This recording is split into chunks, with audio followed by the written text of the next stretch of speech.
The cat was on the stairs tonight. I think it sits there always.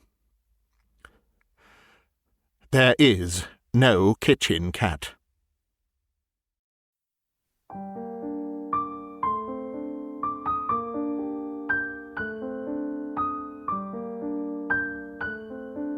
Hello, and welcome to Bitesized Audio, classic, unabridged short stories. I'm your host, curator and narrator of all the stories on this channel, Simon Stanhope. Today's story is one of the best-known works by the early 20th century master of the English ghost story, M.R. James.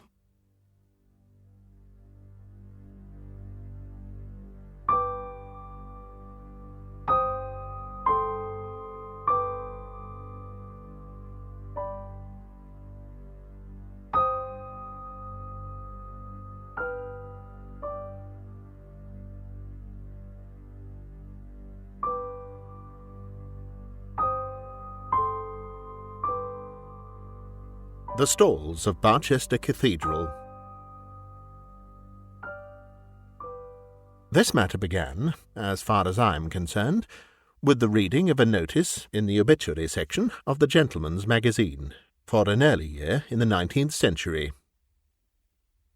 On February 26th, at his residence in the Cathedral Close of Barchester, the Venerable John Benwell Haynes, Doctor of Divinity, aged 57, Archdeacon of Stourbridge and Rector of Pickhill and Candley. He was of College, Cambridge, and where, by talent and assiduity, he commanded the esteem of his seniors. When, at the usual time, he took his first degree, his name stood high in the list of wranglers. These academical honours procured for him within a short time a fellowship of his college. In the year 1783 he received holy orders, and was shortly afterwards presented to the perpetual curacy of Rankston sub Ash by his friend and patron, the late truly venerable Bishop of Lichfield. His speedy preferments, first to a prebend, and subsequently to the dignity of precentor in the Cathedral of Barchester, form an eloquent testimony to the respect in which he was held, and to his eminent qualifications. He succeeded to the archdeaconry upon the sudden decease of Archdeacon Pulteney in 1810. His sermons, ever conformable to the principles of the religion and church which he adorned, displayed in no ordinary degree, without the least trace of enthusiasm, the refinement of the scholar united with the graces of the Christian. Free from sectarian violence, and informed by the spirit of the truest charity, they will long dwell in the memories of his hearers. Here a further omission.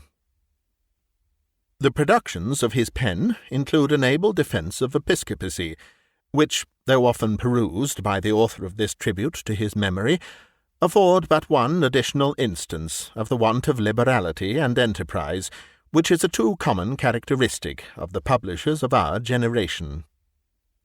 His published works are, indeed, confined to a spirited and elegant version of the Argonautica of Valerius Flaccus, a volume of discourses upon the several events in the life of Joshua, delivered in his cathedral, and a number of the charges which he pronounced at various visitations to the clergy of his archdeaconry. These are distinguished by etc., etc. The urbanity and hospitality of the subject of these lines will not readily be forgotten by those who enjoyed his acquaintance. His interest in the venerable and awful pile, under whose hoary vault he was so punctual an attendant, and particularly in the musical portion of its rites, might be termed filial, and formed a strong and delightful contrast to the polite indifference displayed by too many of our cathedral dignitaries at the present time. The final paragraph, after informing us that Dr. Haynes died a bachelor, says, "It might have been augured that an existence so placid and benevolent would have been terminated in a ripe old age, by a dissolution equally gradual and calm. But how unsearchable are the workings of Providence! The peaceful and retired seclusion amid which the honoured evening of Dr. Haynes's life was mellowing to its close was destined to be disturbed, nay, shattered, by a tragedy as appalling as it was unexpected. The morning of the 26th of February— But perhaps I shall do better to keep back the remainder of the narrative until I have told the circumstances which led up to it. These, as far as they are now accessible, I have derived from another source. I had read the obituary notice which I have been quoting quite by chance, along with a great many others of the same period. It had excited some little speculation in my mind, but beyond thinking that if I ever had an opportunity of examining the local records of the period indicated, I would try to remember Dr. Haynes, I made no effort to pursue his case. Quite lately I was cataloguing the manuscripts in the library of the college to which he belonged. I had reached the end of the numbered volumes on the shelves, and I proceeded to ask the librarian whether there were any more books which he thought I ought to include in my description. "I don't think there are," he said, "but we had better come and look at the manuscript class and make sure. Have you time to do that now?" I had time. We went to the library, checked off the manuscripts, and, at the end of our survey, arrived at a shelf of which I had seen nothing. Its contents consisted for the most part of sermons, bundles of fragmentary papers, college exercises, Cyrus, an epic poem in several cantos, the product of a country clergyman's leisure, mathematical tracts by a deceased professor, and other similar material of a kind with which I am only too familiar. I took brief notes of these. Lastly, there was a tin box, which was pulled out and dusted. Its label, much faded, was thus inscribed: "Papers of the Venerable Archdeacon Haynes, bequeathed in 1834 by his sister, Miss Letitia Haynes." I knew at once that the name was one which I had somewhere encountered, and could very soon locate it. That must be the Archdeacon Haynes who came to a very odd end at Barchester. I've read his obituary in the Gentleman's Magazine. May I take the box home? Do you know if there is anything interesting in it? The librarian was very willing that I should take the box and examine it at leisure. "I never looked inside it myself," he said, "but I've always been meaning to. I am pretty sure that is the box which our old master once said ought never to have been accepted by the college. He said that to Martin years ago, and he said also that as long as he had control over the library it should never be opened. Martin told me about it, and said that he wanted terribly to know what was in it. But the master was librarian, and always kept the box in the lodge, so there was no getting at it in his time, and when he died it was taken away by mistake by his heirs, and only returned a few years ago. I can't think why I haven't opened it. But as I have to go away from Cambridge this afternoon, you had better have first go at it. I think I can trust you not to publish anything undesirable in our catalogue." I took the box home and examined its contents, and thereafter consulted the librarian as to what should be done about publication. And since I have his leave to make a story out of it, provided I disguise the identity of the people concerned, I will try what can be done. The materials are, of course, mainly journals and letters. How much I shall quote and how much epitomize must be determined by considerations of space. The proper understanding of the situation has necessitated a little, not very arduous, research, which has been greatly facilitated by the excellent illustrations and text of the Barchester volume in Bell's Cathedral series. When you enter the choir of Barchester Cathedral now, you pass through a screen of metal and coloured marbles, designed by Sir Gilbert Scott, and find yourself in what I must call a very bare and odiously furnished place. The stalls are modern, without canopies. The places of the dignitaries and the names of the prebends have fortunately been allowed to survive, and are inscribed on small brass plates affixed to the stalls. The organ is in the triforium, and what is seen of the case is Gothic. The reredos and its surroundings are like every other. Careful engravings of 100 years ago show a very different state of things. The organ is on a massive classical screen. The stalls are also classical, and very massive. There is a baldacchino of wood over the altar, with urns upon its corners. Further east is a solid altar screen, classical in design, of wood, with a pediment in which is a triangle surrounded by rays, enclosing certain Hebrew letters in gold. Cherubs contemplate these. There is a pulpit with a great sounding board at the eastern end of the stalls on the north side, and there is a black and white marble pavement. 2 ladies and a gentleman are admiring the general effect. From other sources I gather that the Archdeacon's stall then, as now, was next to the bishop's throne at the south-eastern end of the stalls. His house almost faces the west front of the church, and is a fine red-brick building of William III's time.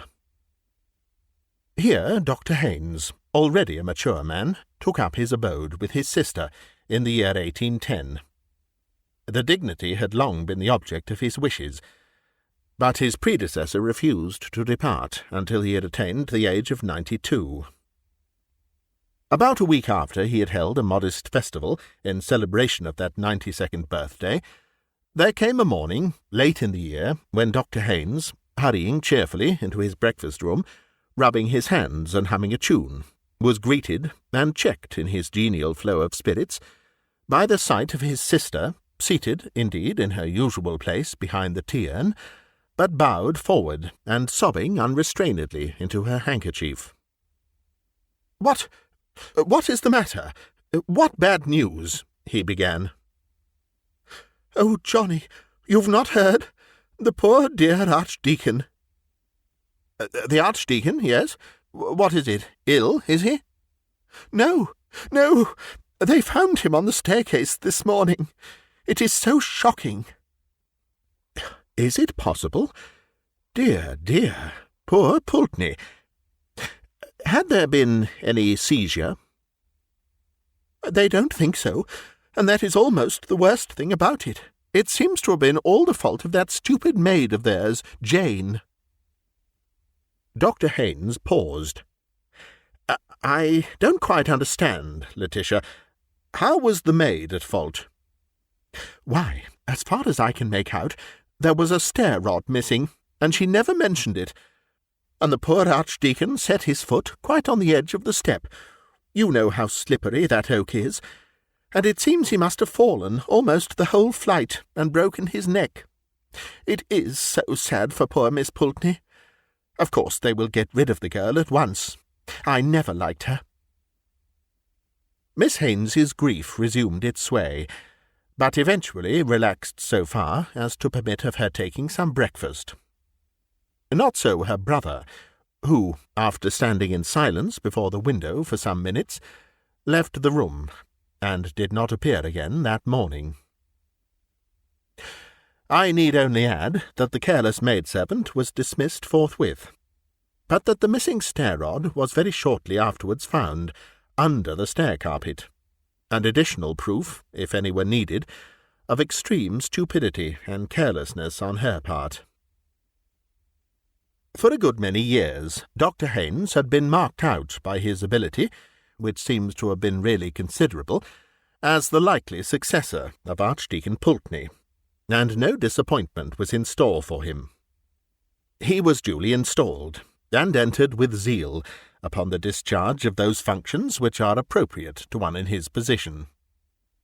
A considerable space in his journals is occupied with exclamations upon the confusion in which Archdeacon Pulteney had left the business of his office and the documents appertaining to it. Dues upon Ringham and Barneswood have been uncollected for something like 12 years, and are largely irrecoverable. No visitation has been held for 7 years. 4 chancels are almost past mending. The persons deputized by the Archdeacon have been nearly as incapable as himself. It was almost a matter for thankfulness that this state of things had not been permitted to continue, and a letter from a friend confirms this view. "O Catazone," it says, in rather cruel allusion to the second epistle to the Thessalonians, "is removed at last. My poor friend, upon what a scene of confusion will you be entering! I give you my word that, on the last occasion of my crossing his threshold, there was no single paper that he could lay hands upon, no syllable of mine that he could hear, and no fact in connection with my business that he could remember.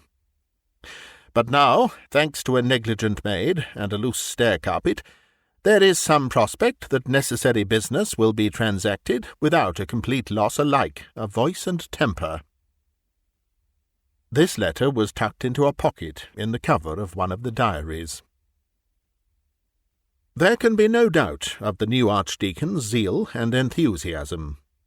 Quote, "Give me but time to reduce to some semblance of order the innumerable errors and complications with which I am confronted, and I shall gladly and sincerely join with the aged Israelite in the canticle which too many, I fear, pronounce but with their lips."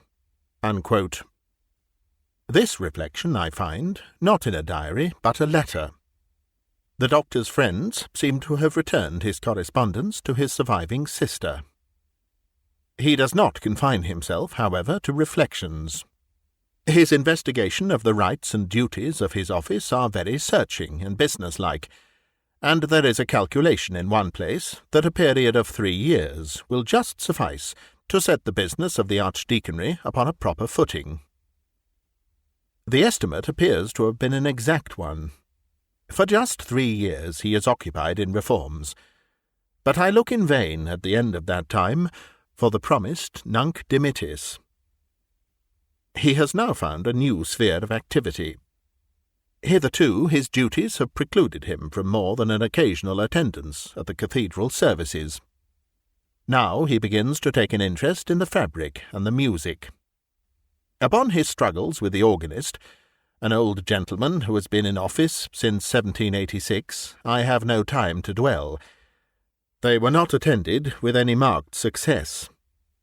More to the purpose is his sudden growth of enthusiasm for the cathedral itself and its furniture. There is a draft of a letter to Sylvanus Urban, which I do not think was ever sent, describing the stalls in the choir. As I have said, these were of fairly late date, of about the year 1700, in fact. Quote, "The Archdeacon's stall, situated at the south-east end, west of the episcopal throne, now so worthily occupied by the truly excellent prelate who adorns the See of Barchester, is distinguished by some curious ornamentation. In addition to the arms of Dean West, by whose efforts the whole of the internal furniture of the choir was completed, the prayer desk is terminated at the eastern extremity by 3 small but remarkable statuettes in the grotesque manner. One is an exquisitely modelled figure of a cat, whose crouching posture suggests with admirable spirit the suppleness, vigilance, and craft of the redoubted adversary of the genus mus. Opposite to this is a figure seated upon a throne, and invested with the attributes of royalty. But it is no earthly monarch whom the carver has sought to portray. His feet are studiously concealed by the long robe in which he is draped, but neither the crown nor the cap which he wears suffice to hide the prick ears and curving horns which betray his Tartarian origin. And the hand which rests upon his knee is armed with talons of horrifying length and sharpness. Between these 2 figures stands a shape muffled in a long mantle. This might, at first sight, be mistaken for a monk, or friar of orders grey, for the head is cowled, and a knotted cord depends from somewhere about the waist. A slight inspection, however, will lead to a very different conclusion. The knotted cord is quickly seen to be a halter, held by a hand all but concealed within the draperies, while the sunken features, and, horrid to relate, the rent flesh upon the cheekbones, proclaim the king of terrors. These figures are evidently the production of no unskilled chisel, and should it chance that any of your correspondents are able to throw light upon their origin and significance, my obligations to your valuable miscellany will be largely increased. There is more description in the paper, and, seeing that the woodwork in question has now disappeared, it has a considerable interest. A paragraph at the end is worth quoting. Some late researches among the chapter accounts have shown me that the carving of the stalls was not, as was very usually reported, the work of Dutch artists, but was executed by a native of this city or district named Austin. The timber was procured from an oak copse in the vicinity, the property of the dean and chapter, known as Holy Wood. Upon a recent visit to the parish within whose boundaries it is situated, I learned from the aged and truly respectable incumbent that traditions still lingered amongst the inhabitants of the great size and age of the oaks employed to furnish the materials of the stately structure which has been, however imperfectly, described in the above lines. Of one in particular, which stood near the centre of the grove, it is remembered that it was known as the Hanging Oak. The propriety of that title is confirmed by the fact that a quantity of human bones was found in the soil about its roots, and that at certain times of the year it was the custom for those who wished to secure a successful issue to their affairs, whether of love or the ordinary business of life, to suspend from its boughs small images or puppets, rudely fashioned of straw, twigs, or the like rustic materials. So much for the Archdeacon's archaeological investigations. To return to his career, as it is to be gathered from his diaries. Those of his first 3 years of hard and careful work show him throughout in high spirits, and, doubtless, during this time, that reputation for hospitality and urbanity which is mentioned in his obituary notice was well deserved. After that, as time goes on, I see a shadow coming over him, destined to develop into utter blackness, which I cannot but think must have been reflected in his outward demeanour. He commits a good deal of his fears and troubles to his diary. There was no other outlet for them. He was unmarried, and his sister was not always with him. But I am much mistaken if he has told all that he might have told. A series of extracts shall be given. August 30th, 1816. The days begin to draw in more perceptibly than ever. Now that the archdeaconry papers are reduced to order, I must find some further employment for the evening hours of autumn and winter. It is a great blow that Letitia's health will not allow her to stay through these months. Why not go on with my defence of episcopacy? It may be useful. September 15th. Letitia has left me for Brighton. October 11th. Candles lit in the choir for the first time at evening prayers. It came as a shock. I find that I absolutely shrink from the dark season. November 17th. Much struck by the character of the carving on my desk. I do not know that I had ever carefully noticed it before. My attention was called to it by an accident. During the Magnificat I was, I regret to say, almost overcome with sleep. My hand was resting on the back of the carved figure of a cat, which is the nearest to me of the 3 figures on the end of my stall. I was not aware of this, for I was not looking in that direction. until I was startled by what seemed a softness, a feeling as of rather rough and coarse fur, and a sudden movement, as if the creature were twisting round its head to bite me. I regained complete consciousness in an instant, and I have some idea that I must have uttered a suppressed exclamation, for I noticed that Mr. Treasurer turned his head quickly in my direction. The impression of the unpleasant feeling was so strong that I found myself rubbing my hand upon my surplice. This accident led me to examine the figures, after prayers, more carefully than I had done before, and I realized for the first time with what skill they are executed. December 6th. I do indeed miss Letitia's company.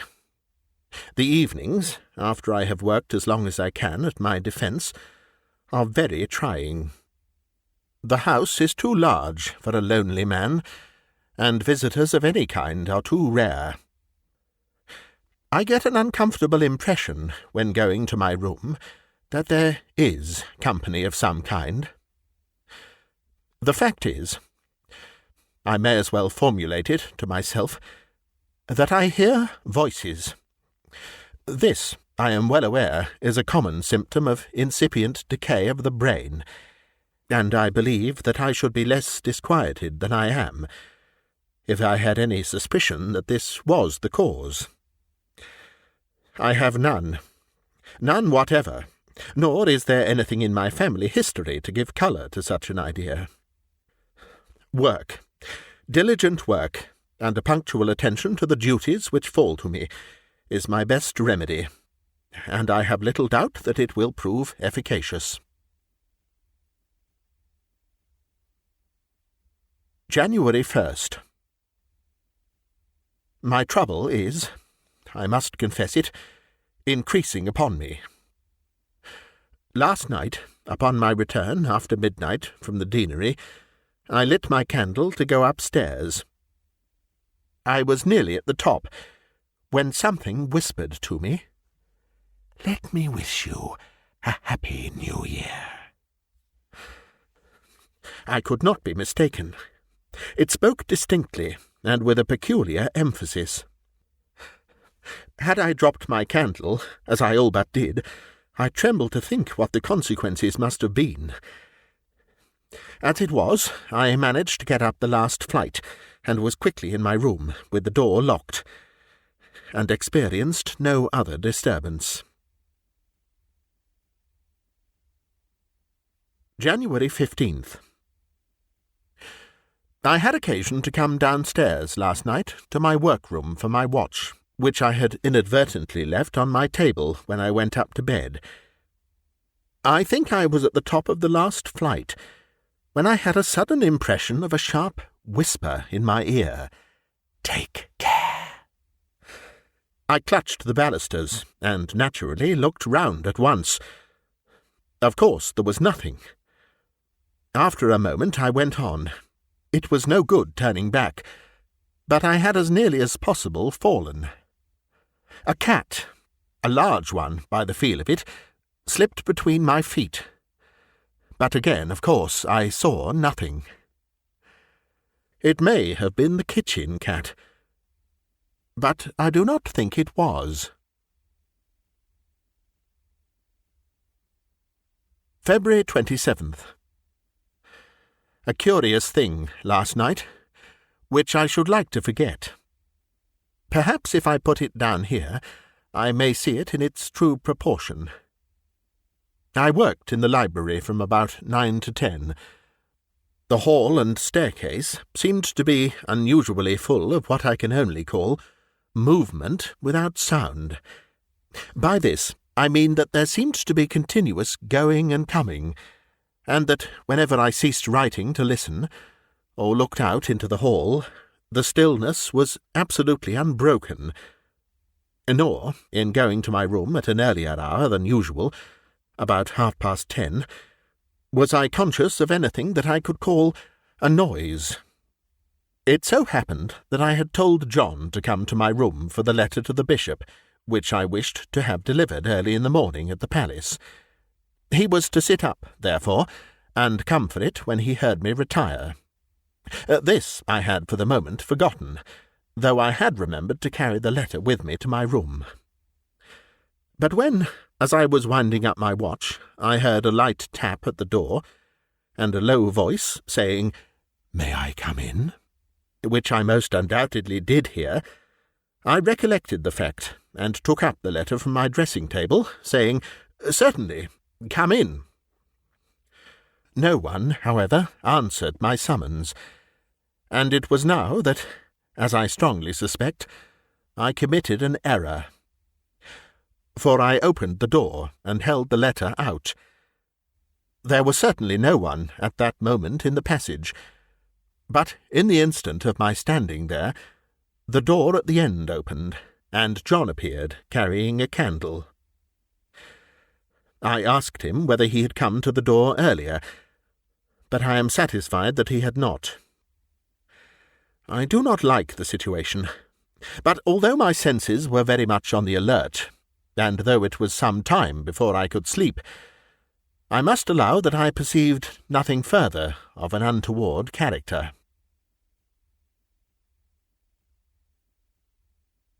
With the return of spring, when his sister came to live with him for some months, Dr. Haynes's entries become more cheerful, and, indeed, no symptom of depression is discernible until the early part of September, when he was again left alone.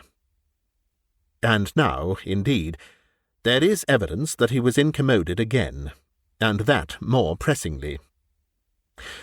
To this matter I will return in a moment, but I digress to put in a document which, rightly or wrongly, I believe to have a bearing on the thread of the story. The account books of Dr. Haynes, preserved along with his other papers, show, from a date but little later than that of his institution as Archdeacon, a quarterly payment of £25 to J.L. Nothing could have been made of this had it stood by itself, but I connect with it a very dirty and ill-written letter, which, like another that I have quoted, was in a pocket in the cover of a diary. Of date or postmark there is no vestige, and the decipherment was not easy. It appears to run, "Dear Sir, I have been expecting to hear of you these last weeks, and not having done so, must suppose you have not got mine, which was saying how me and my man had met in with bad times. This season all seems to go cross with us on the farm, and which way to look for the rent we have no knowledge of it. This been the sad case with us, if you would have the great liberality, probably, but the exact spelling defies reproduction, to send £40, otherwise steps will have to be took, which I should not wish. As you was the means of me losing my place with Dr. Pulteney, I think it is only just what I am asking, and you know best what I could say if I was put to it. But I do not wish anything of that unpleasant nature, being one that always wished to have everything pleasant about me. Your obedient servant, Jane Lee." About the time at which I suppose this letter to have been written, there is, in fact, a payment of £40 to J.L. We return to the diary. October 22nd. At evening prayers, during the Psalms, I had that same experience which I recollect from last year. I was resting my hand on one of the carved figures, as before. I usually avoid that of the cat now, and I was going to have said a change came over it, but that seems attributing too much importance to what must, after all, be due to some physical affection in myself. At any rate, the wood seemed to become chilly and soft, as if made of wet linen. I can assign the moment at which I became sensible of this. The choir were singing the words, "Set thou an ungodly man to be ruler over him, and let Satan stand at his right hand." The whispering in my house was more persistent tonight. I seemed not to be rid of it in my room. I have not noticed this before. A nervous man, which I am not, and hope I am not becoming, would have been much annoyed, if not alarmed, by it. The cat was on the stairs tonight. I think it sits there always. There is no kitchen cat. November 15th. Here again I must note a matter I do not understand. I am much troubled in sleep.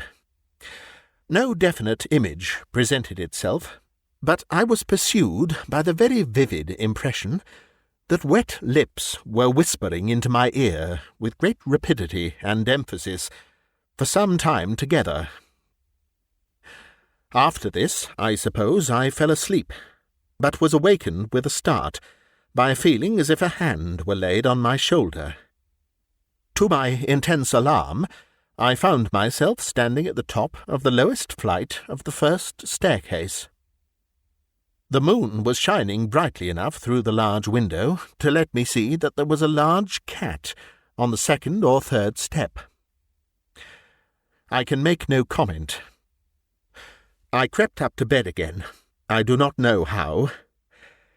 Yes, mine is a heavy burden. Then follows a line or two which has been scratched out. I fancy I read something like, "Acted for the best." Not long after this, it is evident to me that the Archdeacon's firmness began to give way under the pressure of these phenomena. I omit, as unnecessarily painful and distressing, the ejaculations and prayers which, in the months of December and January, appear for the first time, and become increasingly frequent. Throughout this time, however, he is obstinate in clinging to his post. Why he did not plead ill health and take refuge at Bath or Brighton, I cannot tell. My impression is that it would have done him no good, that he was a man who, if he had confessed himself beaten by the annoyances, would have succumbed at once, and that he was conscious of this. He did seek to palliate them by inviting visitors to his house. The result he has noted in this fashion. January 7th. I have prevailed on my cousin Alan to give me a few days, and he is to occupy the chamber next to mine. January 8th. A still night. Alan slept well, but complained of the wind. My own experiences were as before, still whispering and whispering. What is it that he wants to say? January 9th. Alan thinks this a very noisy house. He thinks, too, that my cat is an unusually large and fine specimen, but very wild. January 10th. Alan and I in the library until 11.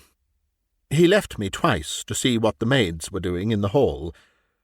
Returning the second time, he told me he had seen one of them passing through the door at the end of the passage, and said if his wife were here, she would soon get them into better order. I asked him what coloured dress the maid wore. He said, grey or white. I supposed it would be so. January 11th. Alan left me today.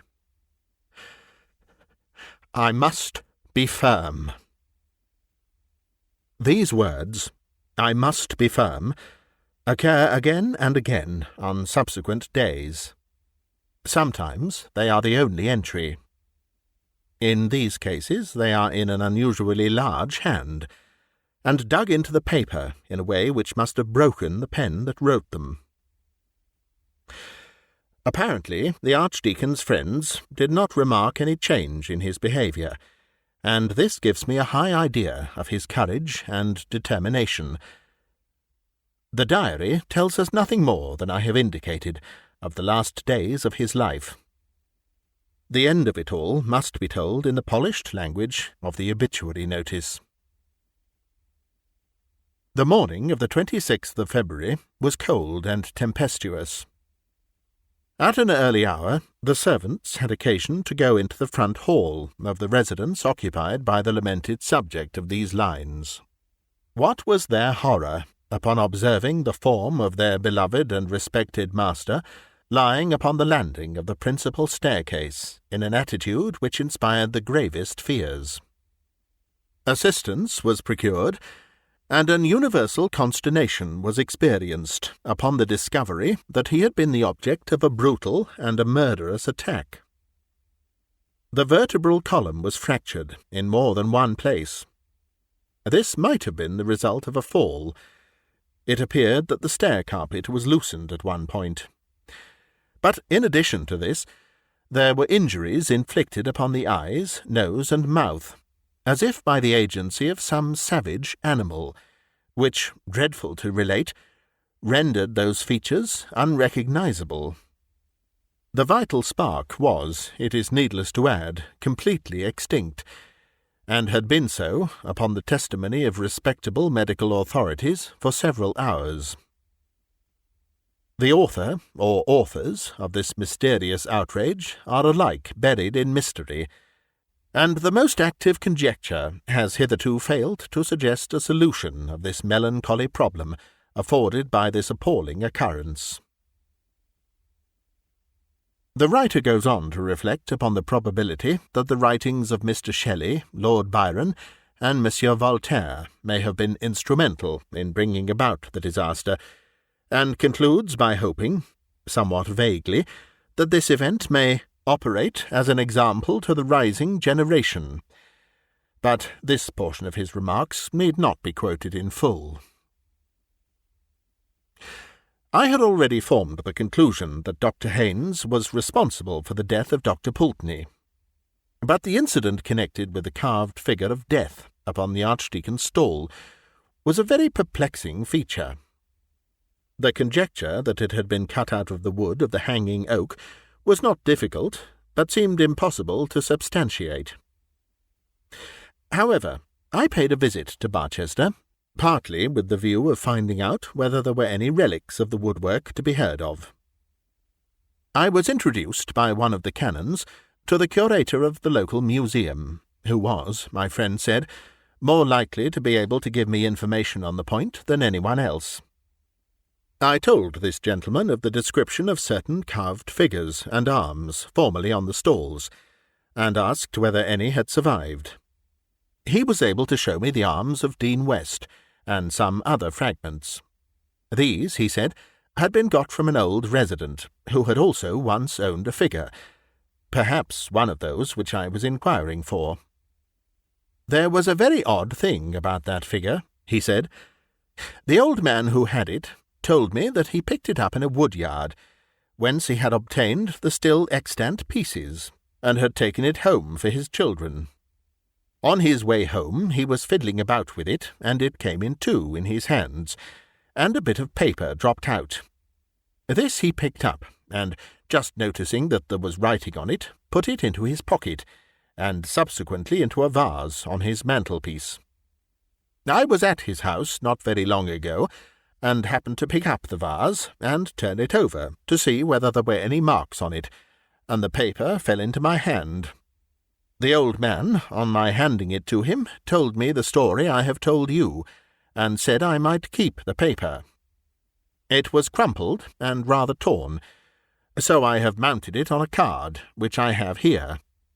If you can tell me what it means, I shall be very glad, and also, I may say, a good deal surprised. He gave me the card. The paper was quite legibly inscribed in an old hand, and this is what was on it. When I grew in the wood, I was watered with blood. Now in the church I stand. Who that touches me with his hand, if a bloody hand he bear, I counsel him to beware, lest he be fetched away, whether by night or day. But chiefly when the wind blows high, In a Night of February. This I dreamt, 26th February, Anno 1699. John Austin. Well, I suppose it is a charm or a spell. Wouldn't you call it something of that kind? Said the curator. Yes, I said, I suppose one might. What became of the figure in which it was concealed? Oh, I forgot, said he. The old man told me it was so ugly and frightened his children so much that he burnt it.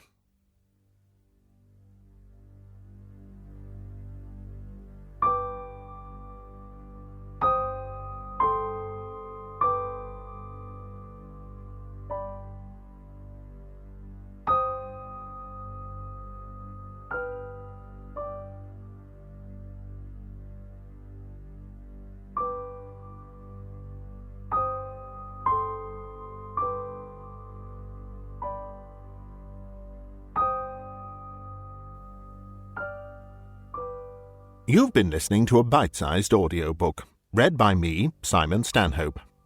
If you enjoy this content, please subscribe, click like, leave a comment if you'd like to, and do check out my playlists and podcast series of more than 200 past recordings if you'd like to hear more. If you'd like to help me to keep producing new content, you can find links on screen now or in the video description to my Patreon page, or to buy me a coffee, or join as a channel member here on YouTube. Another great way to support me is via Bandcamp, bitesizedaudio.bandcamp.com, where you can subscribe for extra content, as well as purchase and download high-quality audio files to keep. This recording is copyright Bitesized Audio 2026. Thank you for listening.